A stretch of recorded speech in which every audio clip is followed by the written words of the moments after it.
चलो, हाँ, इसके पहले वाले क्लास में क्या पढ़ाए थे? इसके पहले वाले क्लास में क्या पढ़ाए थे? अभिक्रिया तक पढ़ाए थे, रिएक्शन तक पढ़ा दिए थे कि रिएक्शन को कैसे हम लोग, हाँ, रिएक्शन पढ़ लिए थे ना। अब कुछ एग्जाम्पल्स के सहारे हम लोग समझेंगे कि रिएक्टेंट क्या होता है और प्रोडक्ट क्या होता है। रिएक्टेंट एंड प्रोडक्ट को ठीक से समझेंगे कि रिएक्टेंट और प्रोडक्ट किस तरीके से काम करता है, डिफिनेशन कैसे होगा। तो पहले आप हेडिंग करोगे अभिकारक। क्या हेडिंग करोगे? अभिकारक, जिसको क्या बोलेंगे? रिएक्टेंट। हेडिंग कर लो, रिएक्टेंट अभिकारक, रिएक्टेंट अभिकारक, ये हेडिंग कर लो, हो जाएगा। तो कोई भी अभिक्रिया में भाग लेने वाले कोई भी पदार्थ है जो अभिक्रिया में क्या करता है? भाग लेता है, अभिक्रिया में पार्टिसिपेट करता है। जब वो अभिक्रिया में पार्टिसिपेट करेगा उसे हम अभिकारक या रिएक्टेंट कहेंगे। जो अभिक्रिया में पार्टिसिपेट करेगा, रिएक्शन में पार्टिसिपेट करेगा, यानी रिएक्शन में जो मिलेगा। अब देखो अभिकारक जो होगा, तो जैसे मान के चलो H2 हो गया, O2 से क्या हुआ है? बना है। H2 किससे बना है? O2 से। तो ये क्या बन गया? H2O। क्या बन गया? H2O। H2 जो है, H2 और O2 जब आपस में मिल गया तो क्या बन गया? H2O। क्या बन गया? H2O। तो इसका जब बैलेंस कर देते ऐसे हो जाएगा। तो जो ये अभिक्रिया में भाग ले रहा है ना, जो ये अभिक्रिया में भाग ले रहा है, ये सब जो अभिक्रिया में भाग ले रहा है, इसको हम क्या बोलेंगे? इसको ही हम रिएक्टेंट बोलेंगे। क्या बोलेंगे? रिएक्टेंट बोलेंगे। क्या बोलेंगे? रिएक्टेंट बोलेंगे। इसे ही क्या बोलेंगे? रिएक्टेंट बोलेंगे। अभिक्रिया होने के बाद जो क्या हुआ, लिख लो। अभिक्रिया में भाग लेने वाले, अभिक्रिया में भाग लेने वाले, मैं लिख देता हूं, अभिक्रिया में भाग लेने वाले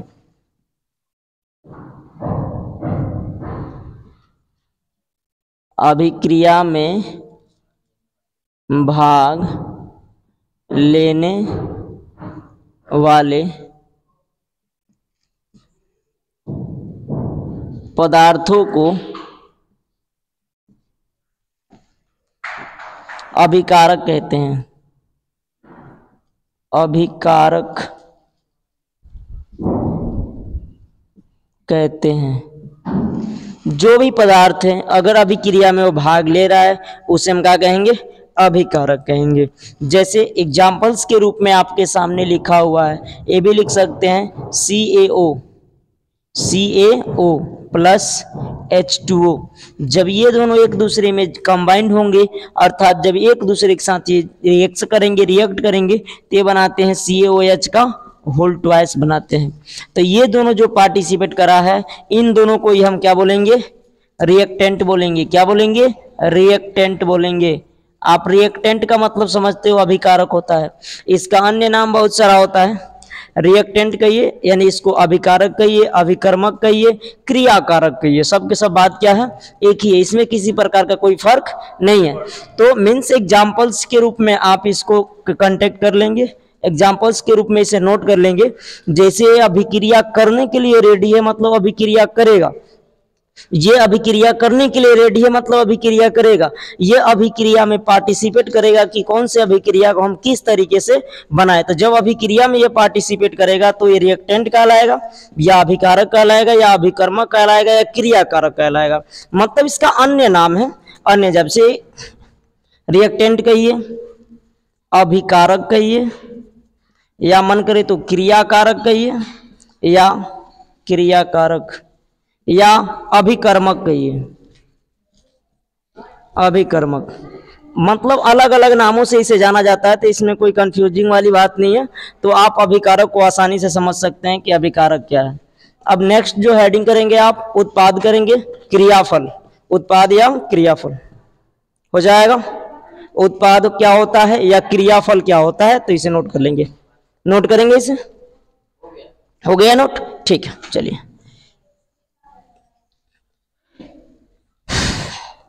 अब हेडिंग करेंगे उत्पाद। क्या हेडिंग करेंगे?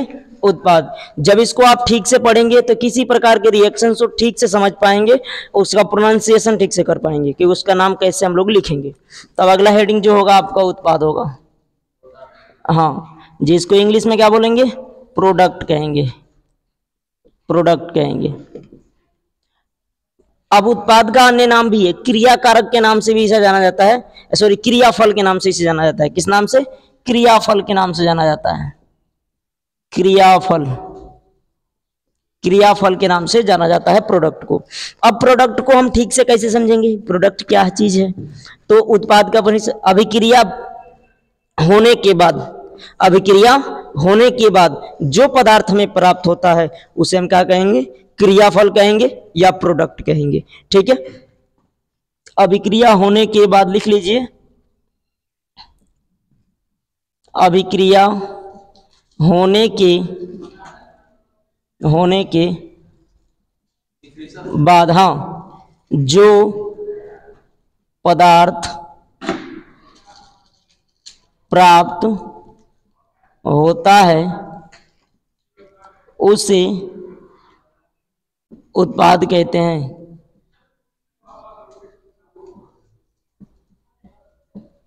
अभिक्रिया हुआ, अभिक्रिया होने के बाद जो हमें मिला वो क्या कहलाया, उत्पाद कहलाया। जैसे एग्जाम्पल के रूप में आप नोट करेंगे, जब कार्बन को ऑक्सीजन की उपस्थिति में हम दहन कराते हैं, जब कार्बन को ऑक्सीजन की उपस्थिति में क्या कराते हैं, दहन, जब इसके उपस्थिति में दहन कराएंगे तो क्या बन जाएगा, CO2 यानी कार्बन डाइऑक्साइड, कार्बन डाइऑक्साइड। और बहुत सारे रिएक्शन है, जब CaO को CO2 के साथ क्रिया कराएंगे तो क्या बन जाएगा, CaCO3। तो ये जो लास्ट में जैसे CO2 ये बना है, ये CO2 जो बना है ये किस क्या काम करेगा, क्रियाफल का काम करेगा। किसका काम करेगा, ये क्रियाफल का काम करेगा, या इसको प्रोडक्ट के नाम से जाना जाएगा, या इसे हम प्रोडक्ट के नाम से जानेंगे।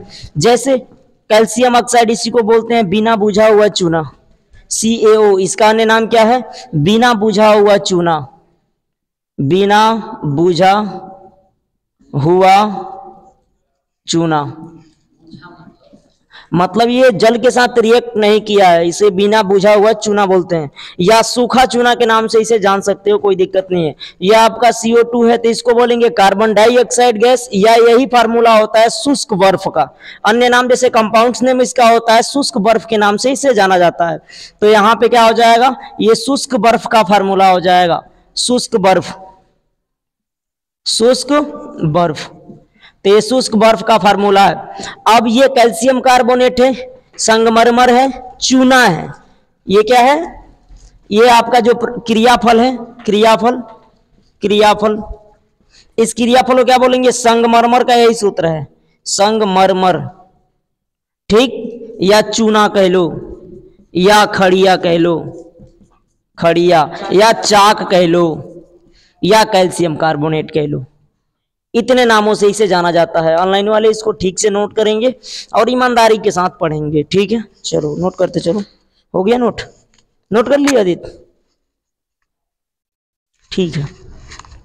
तो इसमें कोई दिक्कत, फिर आगे पढ़ाएं। उत्पाद समझ में आ गया, रिएक्टेंट समझ में आ गया, reactant and product, any problem, okay. एक और बात विशेष ध्यान रखिएगा, रिएक्टेंट भी एक से अधिक हो सकता है और प्रोडक्ट भी एक से अधिक हो सकता है। ये फिक्स नहीं है कि प्रोडक्ट बनाएगा तो इतना ही बनाएगा, अगर रिएक्टेंट है तो एक ही मिलेगा, ऐसा नहीं है। एक से अधिक 2, 4, 5 जितने भी कंपाउंड्स मिल करके अन्य कंपाउंड्स बनाए। वो कितने कंपाउंड्स बनाएंगे, जब हम कंपाउंड को ले रहे हैं तो उसके नेचर पे डिपेंड करेगा कि वो कौन सा पदार्थ हम लोगों ने लिया है, पूरा उस पर डिपेंड करेगा वो। ठीक है, किससे, जैसे कोई ऐसा होता है जो किसी के साथ रिएक्ट करता है, कोई रिएक्ट नहीं करता है। बहुत चीज अभी रिएक्शन अभी धीरे धीरे आपको बढ़ते जाएगा रिएक्शन, कोई दिक्कत नहीं होगा। तो ये बात समझ में आ गया ना, इसमें कोई दिक्कत जो अभी पढ़े हैं तो आगे भी कोई दिक्कत नहीं आएगा, इतना उम्मीद रखिए। अगर आज में कोई दिक्कत नहीं है तो कल में भी कोई दिक्कत नहीं होगा, अगर आज में दिक्कत है तो पूरा उम्मीद रखना कल में भी दिक्कत होगा। अब अगला हेडिंग करिए, रासायनिक समीकरण, रासायनिक समीकरण हेडिंग कर लीजिए।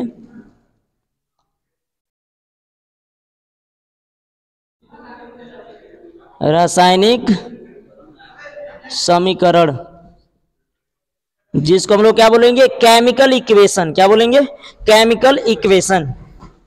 तो ये आपका केमिकल इक्वेशन,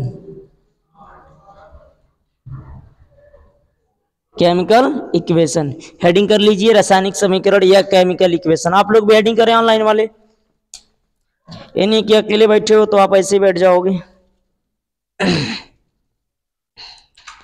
हो गया, हो गया ना। अब देखो यहाँ पे कुछ ऐसे सूत्र आएंगे जिसको प्रतीकों और अणुसूत्रों के द्वारा हम लोग दिखाएंगे। तो प्रतीकों तथा अणुसूत्रों के द्वारा रासायनिक समीकरण को, प्रतीकों तथा अणुसूत्रों द्वारा किसी अभिक्रिया को संक्षिप्त में लिखना क्या कहलाएगा, रासायनिक समीकरण कहलाएगा।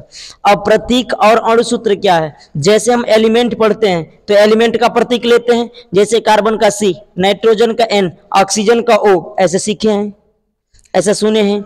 अणुसूत्र जैसे चूना का सूत्र क्या पूछ दिया गया, तो क्या बताते हैं, CO3 चूना हो गया। बुझा हुआ चूना पूछ दिया जाए तो CaOH का होल ट्वाइस, बिना बुझा हुआ चूना पूछ दिया जाए तो CaO। तो ये जो हम बता रहे हैं ये अणुसूत्र बता रहे हैं। क्या बता रहे हैं, अणुसूत्र।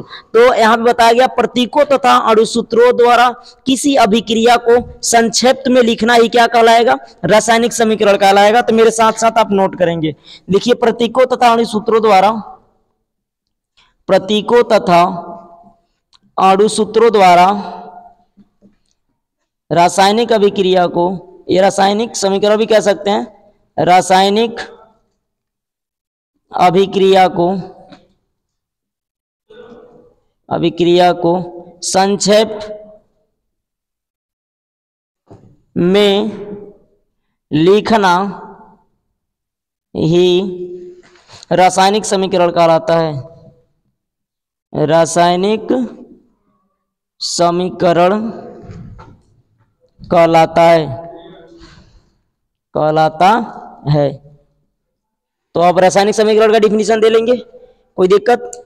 तो प्रतीक हो या अणुसूत्र हो, उसमें रासायनिक अभिक्रिया को एक संक्षिप्त रूप में लिख देंगे, वो क्या कहलाएगा, रासायनिक समीकरण कहलाएगा। For examples, you take for examples, ready, you take, okay. अब एग्जाम्पल के लिए ले सकते हैं, जैसे C+O2, तो क्या बन जाता है, CO2। तो इसको संक्षिप्त में दिखा रहे हैं ना। अगर इसको हम शब्दों के रूप में लिखते तो कार्बन और ऑक्सीजन की क्रिया हुई तो क्या बना, कार्बन डाइऑक्साइड। लेकिन हमें संक्षिप्त के रूप का व्यक्त करना था, संक्षिप्त रूप में लिखना था, या संक्षिप्त रूप में उसे व्यक्त करना था, सबसे छोटा रूप में लिखना था। तो इस तरीके से हम लिखेंगे, ठीक।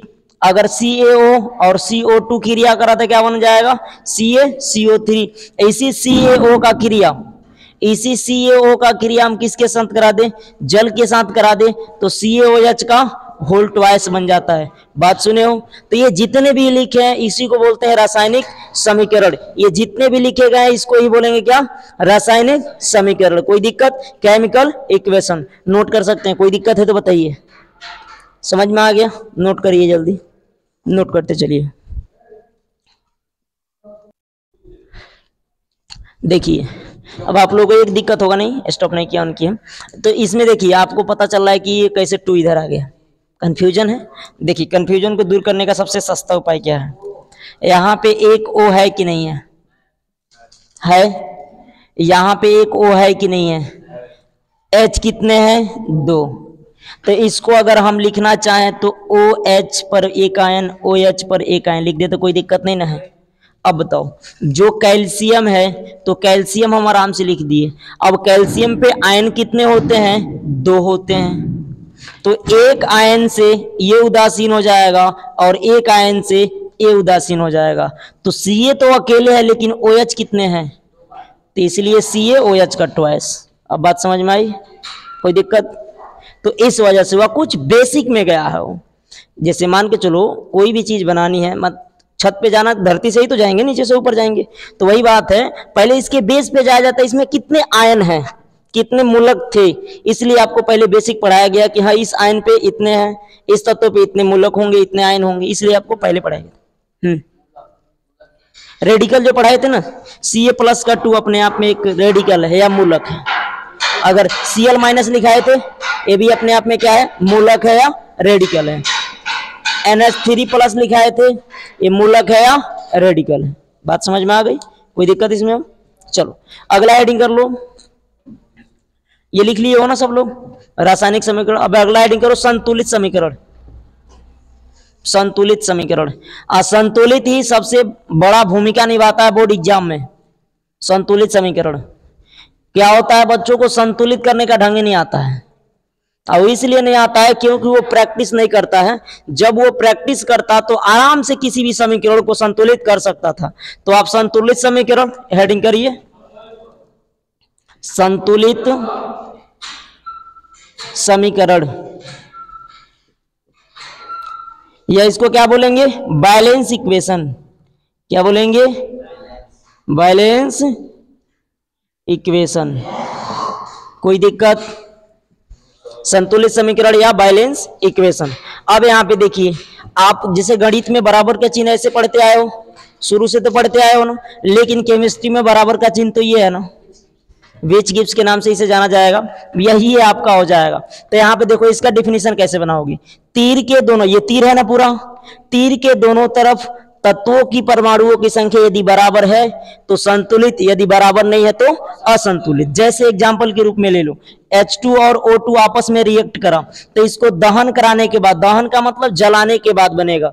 जब H2 को ऑक्सीजन की उपस्थिति में जलाएंगे तो किसकी मात्रा प्राप्त होगी, जल की मात्रा या H2O की मात्रा प्राप्त होगी। तो अभी ये बैलेंस नहीं है, जब बैलेंस नहीं होगा तो असंतुलित होगा, जब बैलेंस हो जाएगा तो संतुलित होगा। अब यहाँ पे देखो H2 है लेकिन O कितना है, 1, लेकिन इधर O कितना है, ए 2 है ना, इधर 1 है, तो इसे बराबर करने के लिए क्या करना पड़ेगा, यहाँ 2 से मल्टीप्लाई करें। जब 2 से करेंगे तो 2 तो ये हो गया, तो ये दोनों तो बराबर हो गए, लेकिन H यहाँ पे 2 है तो 2 दूनी कितने हो जाएंगे, 4। अब यहाँ पे कैसे करें, 2 से मल्टीप्लाई करें तो फिर क्या हो जाएगा, ये 4। तो अब तो बराबर हो गया। तो यहाँ तीर के दोनों तरफ तत्वों की परमाणुओं की संख्या बराबर, कहाँ का, यहाँ का, यहाँ का, ये वाला 2 नहीं, किसी के अंदर नहीं जा सकते, किसी भी एलिमेंट के, किसी भी कंपाउंड के हम अंदर नहीं जा सकते हैं। जो चेंजिंग करेंगे हम बाहर कर सकते हैं, जो बाहर चेंजिंग करना। जैसे मान के चलो NH3 लिखा है, अब कहो कि इस 3 को हटा दीजिए तो 3 नहीं हटेगा। ON के हिसाब से ये परमानेंट है, फिक्स है कि ये नहीं हटने वाला है, ये उसके साथ कंबाइंड है, मतलब जुड़ गया है, उसके साथ कंबाइंड हो गया है। चलो अब यहाँ पे समझो, इसका डिफिनीशन लिखेंगे, तीर के दोनों तरफ लिख दो, तीर के दोनों तरफ यदि तत्वों के परमाणुओं की संख्या बराबर हो या समान हो, बराबर हो, उसे हम क्या कहते हैं, उसे संतुलित समीकरण कहते हैं, उसे संतुलित समीकरण कहते हैं। कोई दिक्कत है इसमें, समझ में आ गया? कोई दिक्कत? जैसे मान के चलो अगर C प्लस O2 आपस में क्रिया किया तो क्या हो गया, CO2, तो ये आपस में हमेशा के लिए क्या है, बैलेंस है, ऑलवेज बैलेंस है, कोई दिक्कत इसमें है नहीं। अगर NaCl की क्रिया HBr से हम करा दें, एक क्रिया करेगा तो आयन ट्रांसफर कर लेगा, तो इस प्लस का 1 होता है, माइनस का 1, प्लस का 1, माइनस का 1। तो अब आप लोग को हम पहले समझाए थे कि ये जो होंगे आपस में मिल जाएंगे, तो ये मिलेंगे तो क्या बन जाएंगे, एक आयन उदासीन हो जाएगा, तो ये बन जाएगा HCl, और ये क्या बन जाएगा, NaBr। बात समझ में आया? कोई दिक्कत है क्या? समझ गए? तो ये जो तीर के दोनों तरफ तत्वों की परमाणुओं की संख्या यदि बराबर होगी तो उसे हम बैलेंस इक्वेशन या संतुलित समीकरण के नाम से जानेंगे। किसी भी इक्वेशन को बैलेंस करना बहुत इंपॉर्टेंट भूमिका निभाता है होल केमिस्ट्री में, पूरे रसायन में पूर्ण तरीके से भूमिका निभाता है। आज इतना ही रहने दें, ठीक है, आज के लिए इतना ही रहने देते हैं।